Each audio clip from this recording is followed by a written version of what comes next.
Swamiji, now that you have explained the term Sanatana Dharma, could you also give us some examples from our Vedic scriptures to explain practically what is Sanatana Dharma?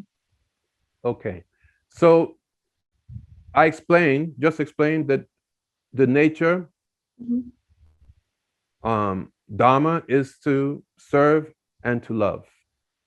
And Sanatan Dharma, we can go to the compiler of the Vedas, Veda Vyas. Have you heard of Veda Vyas? Yes. Mm.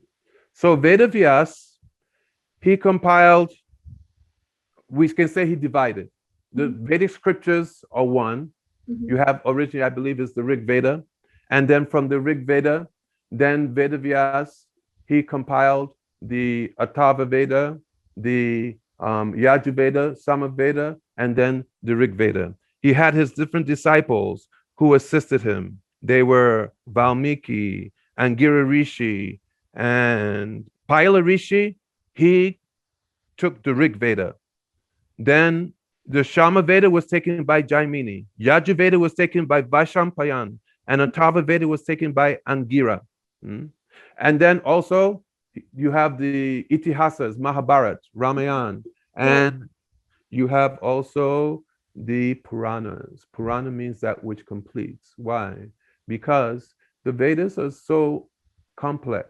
And also in Kali Yuga, the amount of Vedic scriptures that we have is just it's a small percentage of the full Vedas.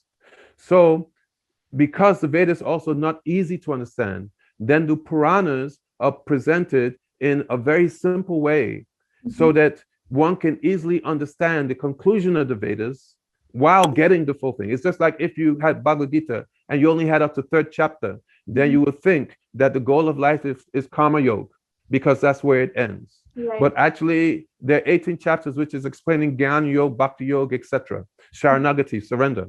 So similarly, if we just have the Vedas and Upanishads that are available to us, it's not the complete picture. So with his disciples, then they compiled also the Puranas. So Mhm. after doing this, he stays in place, Bhadrak Ashram, very high up in the Himalayas. It's a place where to go there, you go beyond. You know that in the Himalayas you have all these tops and very lot of snow, ice. But then there's another part. It's in this middle planetary realm called Burlok, where it's beyond this kind of time frame, and there is no ice. It is just a very very like how you say Vasant. Mhm. It's like springtime. So Veda Vyas is still there now. Mm. So he's there with so many sages. It's a place called Shomna Prash Ashram. Means that the modes of ignorance, passion, goodness, they're in equilibrium. That there's no influence of these modes of material nature there. And his Guruji is Narada Muni. You've heard of Narada Muni. Mhm. And Narada Muni came to see his disciple, Veda Vyas. And Veda Vyas is the incarnation of God, literally incarnation. And Narada Muni said, but I see that you are not looking very happy. Why are you not happy? And then Vedavyas said to Guruji that, oh Guruji, that you are a transcendental physician, that you understand just by looking at one's face, a pure guru, they can understand everything about that person. So he said, please, you tell me why. He said, because he told his disciple, you have compiled these Vedic scriptures, these Upanishads, the Puranas, Itihasas. You have done a marvelous job. He said, but in doing so, you have been a bit vague. Mhm. You have compiled you have 18 Puranas, and you have those Puranas which you read, and then you will think that Devi, that she is supreme. You've compiled some Puranas where people read it and they'll think that karma yoga, that this is the ultimate path, that to perform work in the karma kanda section of the Vedas and to be elevated to the heavenly planets Mhm. where one can enjoy for very long life, that you've given this path, which is worshiping the devas, and they'll think that this is the ultimate goal. And then some people, they will read part of the Vedas and they'll think that, oh, that Aham Brahmasmi. But even though I've said even Aham Brahmasmi is there, Tattvamasi, you are that, I am Brahman. But you have not clearly explained that there is Paramatma and there's Bhagwan. You have not clearly explained.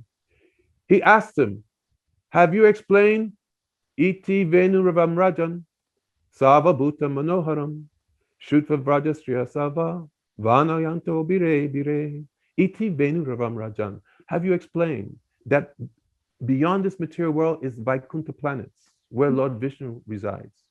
And in Vaikuntha, the highest planet is Goloka. And there, Ishwara Parama Krishna Satchidananda Vigraha, Supreme Lord, is Sham Sundar, Govinda, Gopal, Krishna. And that he's playing his flute, Iti Venu Ravam Rajan, Sava Bhuta Manoharam. And when he plays his flute, then all the Brijbasis in the spiritual world, that their mood change, that Yamuna, it stops to flow, the Yamuna River, and it starts to twirl. The trees that are inanimate objects in the spiritual world, they start to dance. And as he goes into the forest of Vrindavan, then they throw down very beautiful flowers and make a very beautiful carpet. Have you explained? Vedavyasa, oh Guruji, I have not explained. Have you explained? Bahapidam nata varabapu, kanayo kanikaram, bibrad vasha kanaka kapisham vajayanti chamalam, ran venu adara sudaya, apuraya gopa vrindai, vrindayanam swapadaramanam, Prafishat Gita Kirtihi. This is 10th canto Srimad Bhagavatam. Very beautiful. Bahapidam nata varavapu. That Sham Sundar, that he has a very beautiful peacock feather leaning to the left side. Natavar, he is Natavar. Lord Shiv, Mahadev is Nataraj. But Krishna is Natavar, means that every part of his body is dancing. His peacock feather is dancing.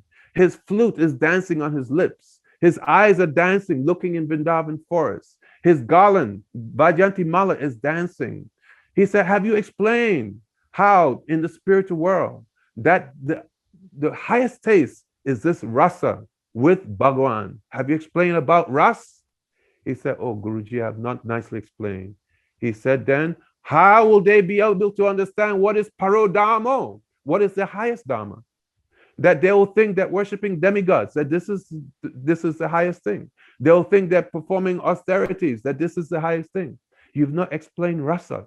This is the highest thing. So you go and you explain.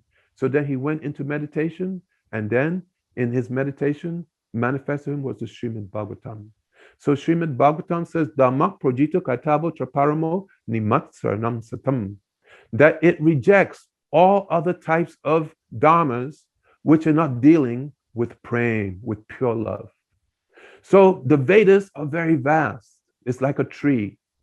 And the different scriptures are all parts of this tree. But the tree, what is the, like a mango tree, what is the best part of the mango tree? Can you tell me? The mangoes. The mango. So he said, you have not given them the mango. He said, this Srimad Bhagavatam, this is the mango. Nigama kalpataro galitam phalam shuka mukad amrita drava samyutam. That it is foul. It is a very sweet fruit. But this fruit, it has no skin. It has no seed. It's only ras. He says, how will they enjoy? How will they taste? How will they get that greed to go if you don't give them ras? So Sanatan Dharma is all these things. But the fruit of Sanatan Dharma is bhakti, which takes you to Vaikuntha, Ayodhya Dham, or Golok Vrindavan Dham. Jai Shri Radhe Sham. So overview of Sanatan Dharma. Everything is there. But if you separate these things and you don't link it with the fruit, what is the purpose? Right. They have some value, but without. So other religions, they're presenting some aspects of Dharma, but no ras. They do not have the fruit.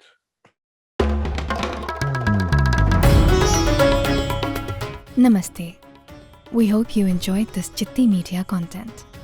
Please remember to subscribe to us and switch on the notifications for this channel. For our other social media links, more content, and to support our work, please visit citti.net. धन्यवाद, नमस्कार.